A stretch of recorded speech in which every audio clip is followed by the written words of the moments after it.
Hello students, स्वागत है आपका हमारे इस चैनल पे जिसका नाम है फिजिक्स ही तो है, it's simple and easy.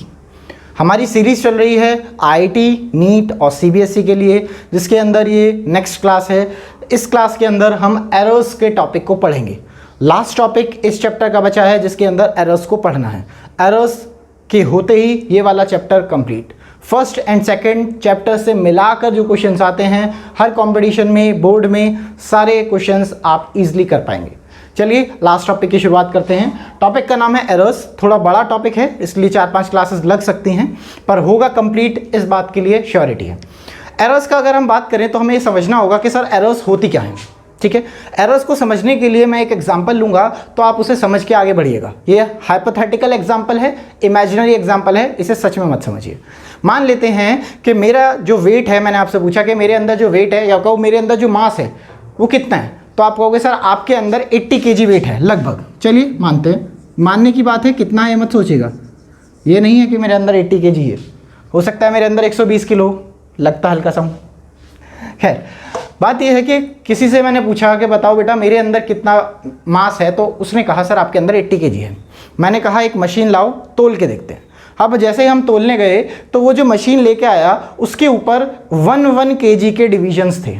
Division समझते हैं ना आप, 1 kg के डिविजन्स, मतलब उसके ऊपर जो स्केल था उसके अंदर ऐसे था और एक निडल थी और उसके ऊपर था 80 kg, 81 kg, 82 kg, 83 kg, 84 kg, यानी कि 1 kg के डिविजन्स थे, बीच के डिविजन्स नहीं थे। एग्जाम्पल के लिए मान रहे हैं कि इस वेइंग मशीन में मास के 1 kg के डिविजन्स थे, बीच वाले डिविजन्स नहीं थे। जब मैं उसके ऊपर खड़ा हुआ तो मैंने ये देखा कि जो मेरी निडल है ना वो 80 kg पे आ रही है, तो उसने रीडिंग 80 की दे दी। या फिर अगर मैं थोड़ा सा और भारी होता तो जो निडल है वो 81 पे आती, तो जो मेरा मास नापा जाता वो 81 नापा जाता। लेकिन हुआ क्या कि किसी ने, जब मैं इस मशीन पे खड़ा हुआ तो किसी ने ये देखा कि सर आपकी जो निडल है ना वो 80 और 81 के बीच में आ रही है, ना 80 पे है और ना 81 पे है। तो आप कहोगे सर ये तो बड़ा गड़बड़ है, ऐसे कैसे? सर ऐसे ही है कि या तो रीडिंग 80 की मिलती या रीडिंग 81 की मिलती, तब तो ठीक है। लेकिन अगर ये बीच में निडल आ गई ना तब गड़बड़ है, क्योंकि बीच में डिविजन्स है ही नहीं, बीच का हम नाप ही नहीं सकते। तो कोई ये कहेगा कि सर आपके अंदर 80.5 kg है क्योंकि कहीं बीच में है, लेकिन क्या 80.6 भी हो सकता है? हो सकता है, पता थोड़ी चलेगा, बीच तो कहीं भी हो सकता है। फिर बिल्कुल एग्जैक्ट बीच थोड़ी है, बीच तो कहीं भी हो सकता है। क्या वो 80.4 हो सकता है? हाँ। क्या वो 80.2 हो सकता है? हाँ। वो सारे में से कुछ भी हो सकता है। ऐसे करके करके आपको पता है 8.9 भी हो सकता है, क्योंकि मेरी मशीन जो एग्जैक्ट वैल्यू बताएगी या तो 80 पे बताएगी या फिर 81 पे बताएगी। उसके बीच में जो भी रीडिंग आ रही हैं वो सब के सब परफेक्ट नहीं है, वो सब के सब एक्यूरेट नहीं है। क्या ये बात समझ पाए? ओके। सेकंड चीज़, अब बात ये आई कि सर अगर उसने मशीन ने 80.2 बता दिया, 80.2, जबकि मेरा ओरिजिनल वेट 80 है। मैं सपोज करता हूं कि मेरा ओरिजिनल वेट 80 है। आप कहोगे सर आपको कैसे पता आपका ओरिजिनल वेट 80 है? आपको कैसे पता? मन का एग्जांपल है ना, मन में मान लेते हैं भगवान से भविष्यवाणी हुई, या ये कहो कि आकाशवाणी हुई, वो कह रहे हैं कि भाई तुम्हारा वेट 80 है, तुम 80.2 क्यों बता रहे हो? ये मत सोचना कि हमारे लिए क्यों भगवान भविष्यवाणी करेंगे, आकाशवाणी करेंगे। कर दिया भाई, मन की बात है, कुछ भी करो, मन की बात में आया कि भगवान ने हमें आकाशवाणी करके बताया कि आपके अंदर 80 kg वजन है, पर आप ये क्यों बता रहे हो 80.2 है? आप गलत बता रहे हो। क्या आप गलत बता रहे हो? हाँ। क्या आप गलत बता रहे हो कि आपके रिजल्ट में थोड़ी सी कमी है? तो बेटा आपके रिजल्ट में थोड़ी सी कमी बोली जाएगी, ये नहीं बोला जाएगा कि आप गलत बता रहे हो। ठीक है। लेकिन एक बिल्कुल दुष्ट इंसान है, 80 kg के बजाय वो कह रहा है कि 85 kg है, तो भाई तब तो गलत ही बता रहा है, तब तो 100% गलत है। मतलब भगवान कह रहे हैं कि 80 kg है, आप नाप के बता रहे हो 85 है, तो भाई वो तो आप गलत बता रहे हो। तो ये फ़र्क होता है 100% गलत चीज़ में और हल्की सी कमी चीज़ में। तो बेटा याद रखेंगे, एक तो होते हैं एरर्स और एक होते हैं रॉन्ग आंसर्स। तो रॉन्ग होते ही हैं। 80 है, 85 आप बता रहे हो, इसे तो कहेंगे रॉन्ग, इससे हमें मतलब भी नहीं है।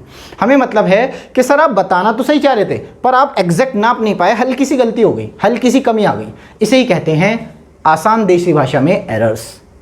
आसान देसी भाषा में समझें तो इन्हीं को कहा जाता है एरर्स। अब और साइंटिफिक और फिजिक्स वाली लैंग्वेज में समझते हैं कि सर एरर्स क्या होते हैं। सर आपका जो भगवान बता रहे थे ओरिजिनल वैल्यू तो 80 kg थी, आप नाप के बता रहे हो 80.2, तो बेटा ओरिजिनल वैल्यू क्या थी, ये मेजर्ड वैल्यू क्या है, ये तो आप नाप के बताओगे ना, मेजर्ड वैल्यू क्या है ये, तो क्या 0.2 की गड़बड़ी हो गई। हाँ, इन्हीं कहा जाता है एरर्स, इन्हीं कहा जाता है एरर्स। अब मैं निकालना चाहता हूं कि एरर कितना है, कहने का मतलब है मैं निकालना चाहता हूं ये जो गड़बड़ हो रही है ना, गड़बड़, ये गड़बड़ कैसे है, कितनी है। हो सकता है इसमें देखें, क्या इसमें भी गड़बड़ है, हाँ, तो हो सकता है इसमें गड़बड़ कम हो, इसमें गड़बड़ ज़्यादा है, तो सही तो है, इसमें 0.2 की गड़बड़ है, इसमें 0.4 की गड़बड़ है, तो ये गड़बड़ घोटाला क्या करें, इसका निकालेंगे सॉल्यूशन। ठीक है बच्चे, इसी का तरीका फिजिक्स में बताया गया है, इसका ही सॉल्यूशन निकालते हैं। देखिए अब वापस आते हैं अपने फिजिक्स के कुछ लॉज पे या फिर रूल्स पे। रूल्स ये हैं कि सर एरर निकालने के लिए जो भगवान ने आपको आकाशवाणी करके बताई ओरिजिनल वैल्यू, ट्रू वैल्यू, उसे ट्रू वैल्यू कहेंगे। ओरिजिनल वैल्यू 80 kg, आज से हम उसे ट्रू वैल्यू कहेंगे, टीवी मतलब ट्रू वैल्यू। ओके, और दूसरा एक होगा मीजर्ड वैल्यू, ये सारी की सारी क्या कहलाएंगी, मीजर्ड वैल्यू। क्यों? क्योंकि भगवान ने नहीं बताई, ये हम अपनी मशीन से नाप के बता रहे हैं। ठीक है, तो इसे कहा जाएगा मीजर्ड वैल्यू, एमवी। कोई problem? TV true value, MV measured value. True value क्या है, जो भगवान ने आपको बताई है true value, exact value. Measured value क्या है, जो आप अपने आप नाप रहे हो। अब बताओ भगवान सही है कि आप सही हैं? भगवान सही है कि आप सही हैं? ज़्यादातर बच्चे यही कह रहे होंगे ना, हम सही हैं, भगवान का क्या मतलब। पर अभी फ़िलहाल एक नॉर्मल कंडीशन में देखें, मजाक से हटके, तो 100% ओरिजिनल वैल्यू है 80 kg माना गया है। कैसे ओरिजिनल, कैसे, भगवान तो करेगा नहीं फिजिक्स में आकाशवाणी, उसके आंसर्स बाद में मिलेंगे। अभी आपको समझने के लिए देखें, असली वैल्यू ये है जो भगवान ने बताई, ये हमारी वो वैल्यू है जो हमने नापी। एरर, गलती कैसे निकलेगी, ट्रू वैल्यू में से मीजर्ड वैल्यू माइनस कर दो, टीवी माइनस एमवी। शॉर्टकट में फॉर्मूला बना टीवी माइनस एमवी। देखें, टीवी माइनस एमवी कैसे हुआ ये, टीवी माइनस एमवी। एक बात देख लेते हैं, एग्जाम्पल के लिए अगर मुझे एरर निकालना होगा, सर जो आपका एरर होगा ना वो ऐसा आएगा, टीवी ट्रू वैल्यू, भगवान वाली value 80 kg minus measured value, आपकी वाली वैल्यू कितनी आएगी 80.2, तो क्या ये आ जाएगा माइनस का 0.2। हाँ, तो ये है आपका एरर, यही है आपका एरर आंसर। तो समझ आया आपको कैसे निकलती है एरर्स, समझ में आ गया। अब देखो बेटा, ये जो एरर आई है -0.2, क्या ये इसकी एरर आई है, ये वाले पर्सन की, ये वाले पर्सन की। मान लो ये पर्सन 1 है, जो एक आदमी नाप रहा था, जिसने 80.2 नाप लिया था मेरा वेट, उसके अकॉर्डिंग जो एरर आई है वो आई है -0.2। पर क्या ये दूसरे पर्सन ने नापी, मान लेते हैं कि दूसरे पर्सन ने नापी, तो क्या उसकी एरर अलग आएगी कि सेम आएगी? अलग आएगी।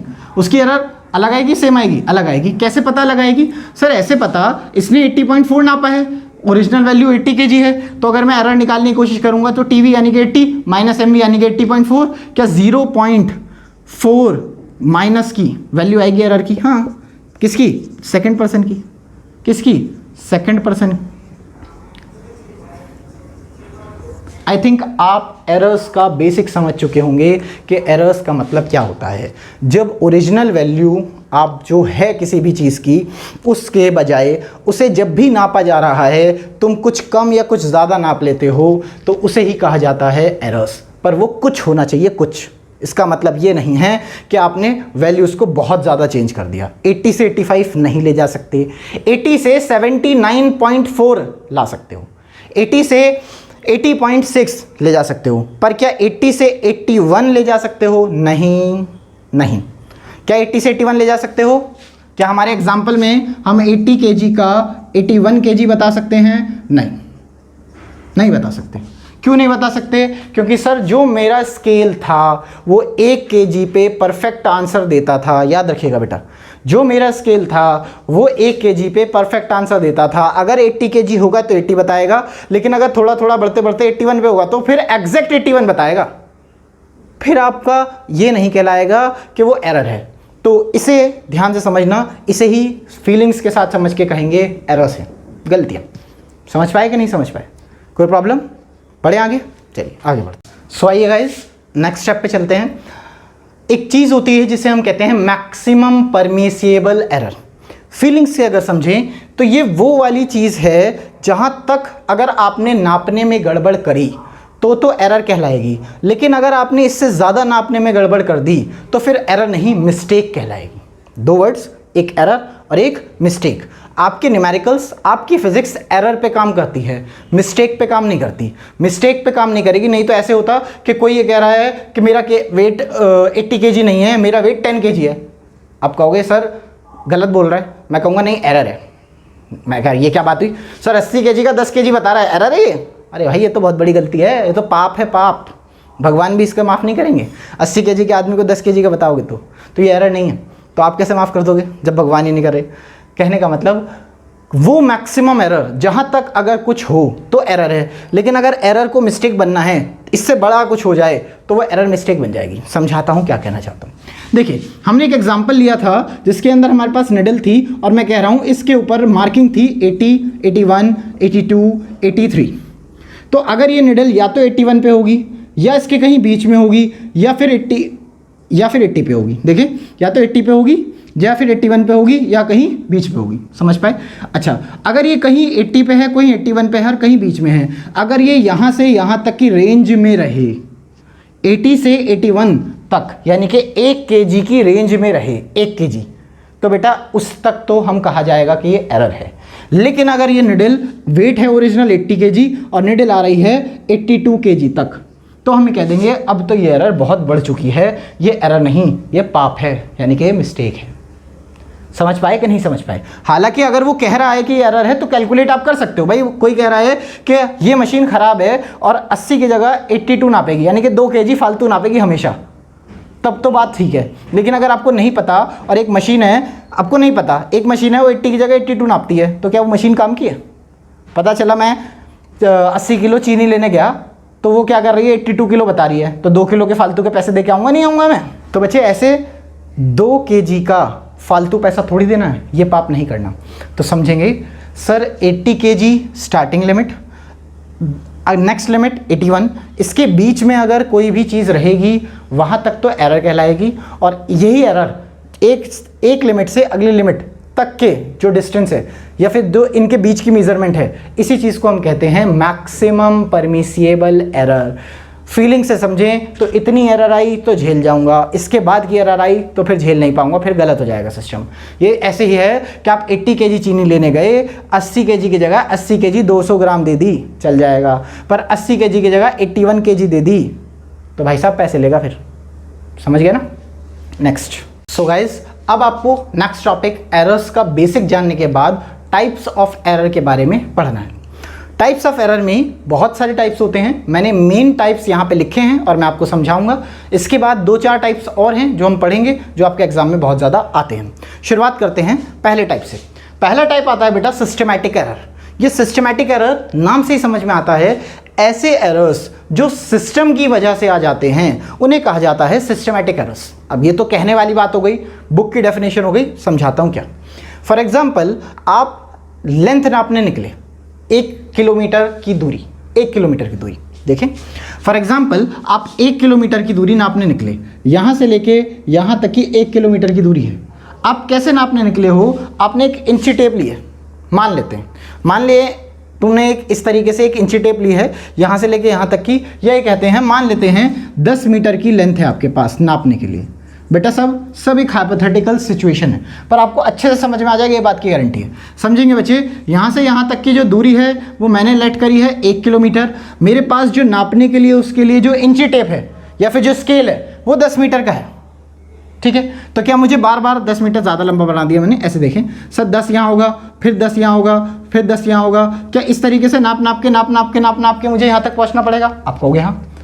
सबको पता है कि सर ये जो 10 मीटर का स्केल है, अगर मैं इसे 100 टाइम्स नाप दूंगा, यानी कि 10 मीटर फिर इधर रखो, फिर 10 मीटर, ऐसे समझो, यहाँ 10 मीटर रखा, मार्क लगा लिया, फिर यहाँ 10 मीटर, फिर मार्क लगा लिया, फिर यहाँ 10 मीटर, फिर मार्क लगा लिया। ऐसे करते करते क्या लगता है कितनी बार ये स्केल को रखना पड़ेगा? तो आप कहोगे सर 100 बार। 100 बार, समझ में आया? पर हुआ क्या, असलियत में जब कोई इंसान ये एक्सपेरिमेंट कर रहा था तो 100 के बजाय जब ये नप के आया तो ये 101 बार नप के आया। आप कहोगे ऐसा कैसे हो सकता है?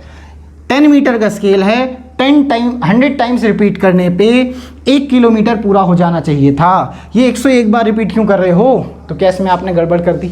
हाँ, कोई ना कोई गड़बड़ हो गई होगी।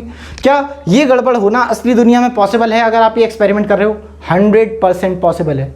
सोचो, क्या कभी आप ऐसे स्केल जो नाप रहे थे, क्या ऐसे रखते रखते कुछ गड़बड़ हो सकती है? 100% हो सकती है। क्यों नहीं हो सकती? पहली चीज़, क्या पता आपका स्केल ही खराब हो। आप कह रहे हो मेरा स्केल 10 मीटर लंबा है, पर वो क्या पता 10 मीटर लंबा था ही नहीं, वो 9 मीटर लंबा था, वो 9.5 मीटर लंबा था। आपको लग रहा था 10 मीटर लंबा है, छोटा भी तो हो सकता है। क्या इसकी वजह से, मान लो जो इंस्ट्रूमेंट आप यूज़ कर रहे हो किसी भी चीज़ को नापने के लिए, अगर वही ख़राब है तो क्या एरर आएगी? भाई मान लीजिए मैं एक वेइंग मशीन पे चढ़ा और मेरा वेट 80 kg है, पर वो वेइंग मशीन ख़राब है, उसकी वजह से वो हमेशा 2 किलो कम नापती है, तो भाई मेरा जो वेट है, मेरा जो मास है, वो तो 78 kg आएगा। हाँ, मेरा जो मास है वो तो 78 kg आएगा। अब मैं खुश हो गया, क्या 2 किलो घट गए, सुबह से आज शाम तक कुछ खाया नहीं, 2 किलो घट गए। ऐसा होगा थोड़ी, ऐसा नहीं है ना। मशीन की खराबी है, हमारा वेट नहीं घटा, खुश होने की ज़रूरत नहीं है। तो कहने का मतलब ये है बेटा कि सिस्टमेटिकल एरर वो होते हैं जो एक सिस्टम में आते हैं। अगर वो मेरा वेट 2 kg कम कर रही है मशीन और आप उस वेट मशीन पे चढ़ोगे तो क्या आपका वेट भी 2 ही किलो कम करेगी? हाँ। अगर कोई थर्ड पर्सन चढ़ेगा तो क्या उसका वेट भी 2 ही किलो कम होगा? हाँ। इसे कहते हैं सिस्टमेटिकल एरर। ये सिस्टम की वजह से आते हैं। अब इस सिस्टम में क्या क्या आता है? इस सिस्टम में क्या क्या आता है? देखें बेटा, इस सिस्टम के अंदर आता है, एक तो आप वो मशीन जिससे आप नाप रहे हो, ठीक है, पहला। दूसरा, वो लैब जिसके अंदर आप नाप रहे हो। मान लो आप एक लेबोरेटरी में ऐसा कुछ कर रहे थे, मान लेते हैं एग्जाम्पल के लिए कि मान लीजिए आप वेइंग मशीन वाला एग्जाम्पल है और एक लेबोरेटरी में कर रहे थे और आपकी जो छत है उसके ऊपर बहुत तेज़ डीजे बजने लगा, धन धन धन धन धन। तो क्या उसकी वाइब्रेशंस की वजह से आपकी रीडिंग में फ़र्क नहीं आएगा? आएगा। उसकी वाइब्रेशंस की वजह से रीडिंग में फ़र्क आया ना, तो इसे भी सिस्टमेटिकल एरर कहेंगे। क्यों? क्योंकि ये सब सिस्टम की वजह से हो रहा है। सिस्टम मतलब बाहरी कंडीशंस, स्केल खराब हो, रूम खराब हो, मशीन खराब हो, ठीक है, कोई प्रॉब्लम तो नहीं। सिस्टमेटिकल एरर्स की एक खासियत होती है बेटा, अगर ये ज़्यादा नाप रही हैं तो हर बार ज़्यादा ही नापेंगी, अगर ये कम नाप रही हैं तो हर बार कम ही नापेंगी। जैसे अगर एक वेइंग मशीन 2 किलो कम नापती है तो चाहे मेरा नापे, चाहे आपका नापे या चाहे किसी और का नापे, 2 किलो कम ही नापेगी। ऐसा नहीं होगा कि कभी 2 किलो ज़्यादा नाप देगी, ऐसा नहीं होगा। मानते कि नहीं मानते? समझ आया? चलिए, तो ऐसे एरर्स जो सिस्टम की वजह से होते हैं उन्हें कहा जाता है सिस्टमेटिकल एरर्स। यहाँ पे स्क्रीन पे डेफिनेशन आ रही होगी लिखी हुई, आप उसे नोट डाउन कर लें, टाइप्स ऑफ एरर्स में। Got it? आगे देखें, नेक्स्ट आता है बेटा जीरो एरर।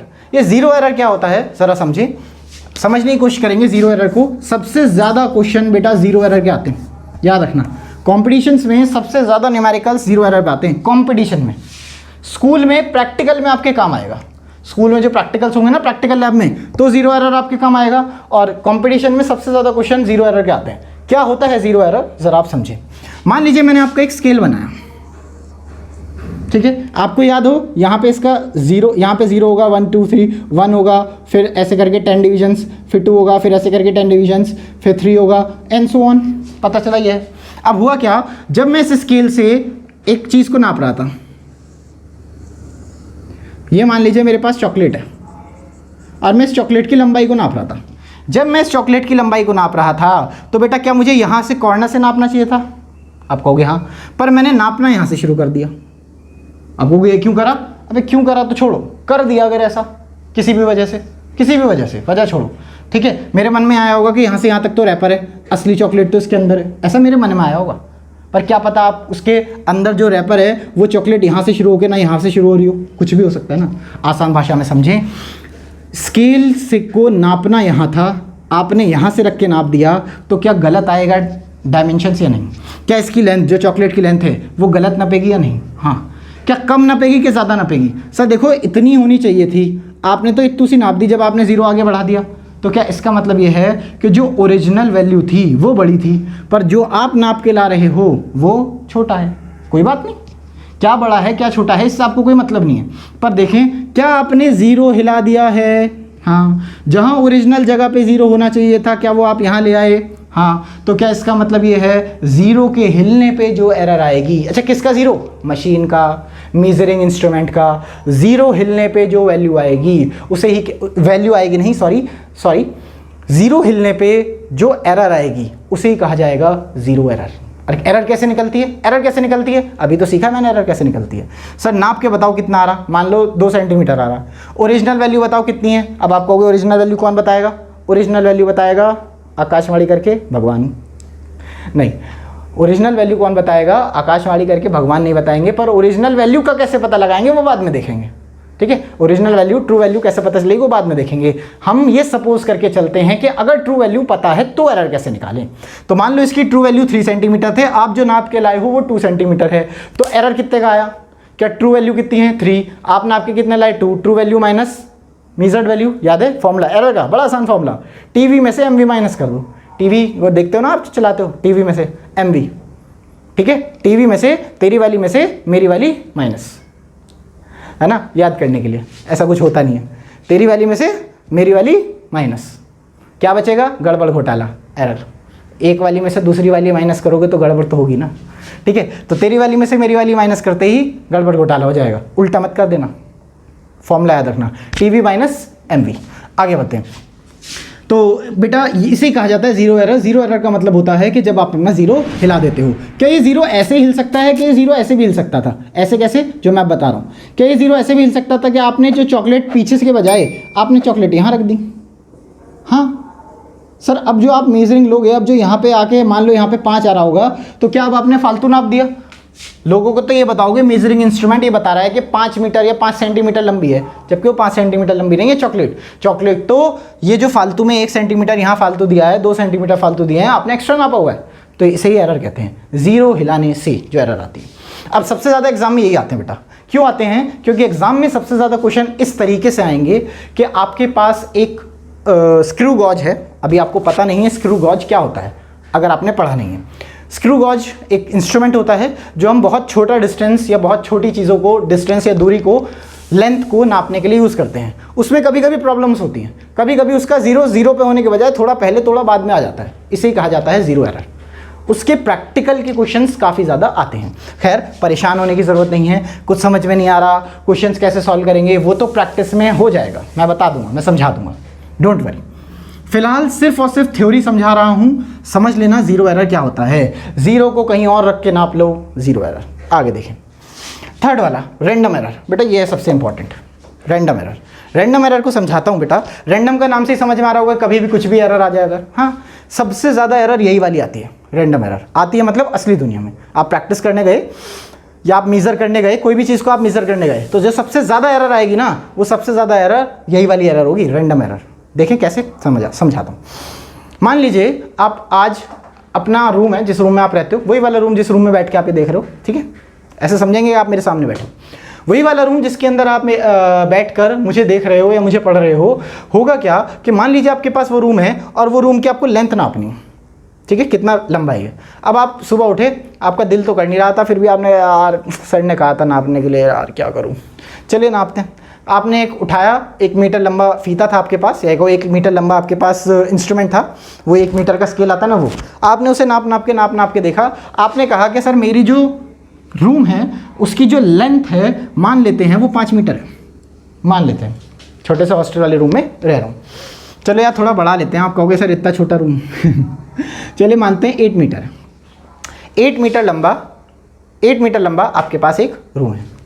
उसके बाद आपने कब नापा, ये आपने नापा है सुबह कब, यार उठे, चलो सर कह रहे नाप लिया, ठीक है। अब हुआ क्या, 2-3 घंटे हो गए, आपने चाय वाय पी या फिर कॉफ़ी पी, जो भी आप पीते हो, एकदम से फुल एनर्जेटिक है कि आप काम करने जाएंगे, अब पढ़ेंगे लिखेंगे सब एकदम, मतलब दुनिया जीत लेंगे टाइप, फुल एनर्जी में। अब मैंने कहा भाई दुनिया बाद में जीत लेना, पहले रूम नाप लो एक बार और। आप कहोगे सर अभी तो नापा था, मैंने कहा नाप तो ले दोबारा। तो क्या ये बहुत ज़्यादा चांसेस हैं कि वो हो सकता है अब की बार 8.2 मीटर आ जाए? क्या ये बहुत ज़्यादा चांसेस है? हाँ।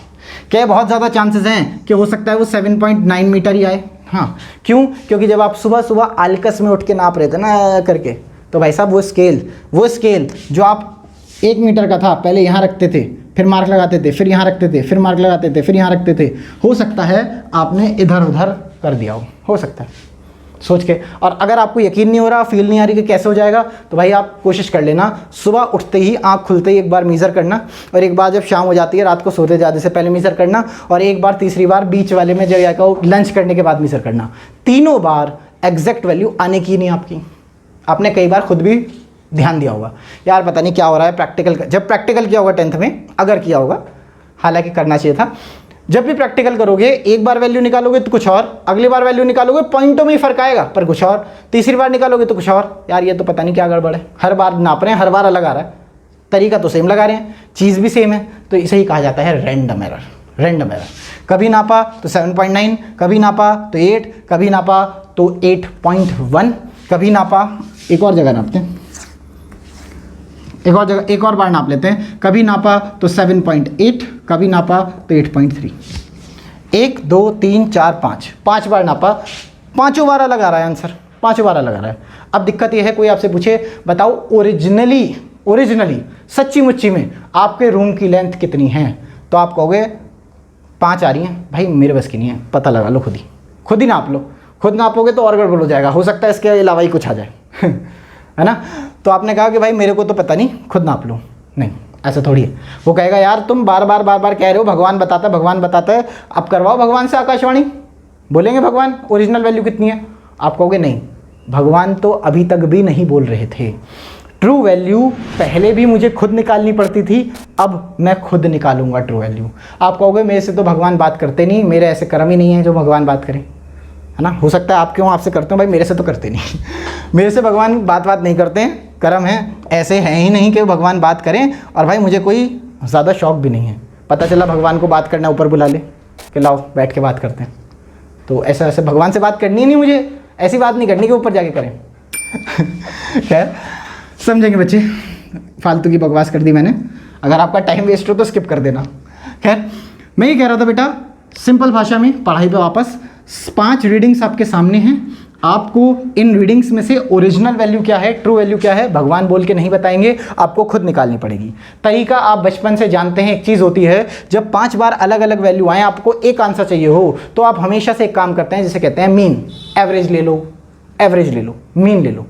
जो इसकी मीजर्ड वैल्यू की मीन वैल्यू आएगी उसे ही ट्रू वैल्यू माना जाएगा। न्यूमेरिकल्स के लिए सबसे इंपॉर्टेंट बात, ट्रू वैल्यू कुछ ना कुछ होगी ना, ट्रू वैल्यू भगवान थोड़ी ना बताएगा, क्वेश्चन में लिख के भी नहीं बताएगा, ट्रू वैल्यू आपको खुद निकालनी पड़ेगी। 5 ऑब्जर्वेशन हैं आपके सामने, एवरेज निकालें। याद करिए एवरेज कैसे निकालते थे, जो भी सारी चीज़ें लिखी हैं उन सबको जोड़ दो और जितने वो हैं उससे डिवाइड कर दो। तो क्या सबको जोड़ दें, चलिए सब लिख लेते हैं। सो 7.9 plus 8 plus 8.2 plus 7.8 plus 8.3 divided by 5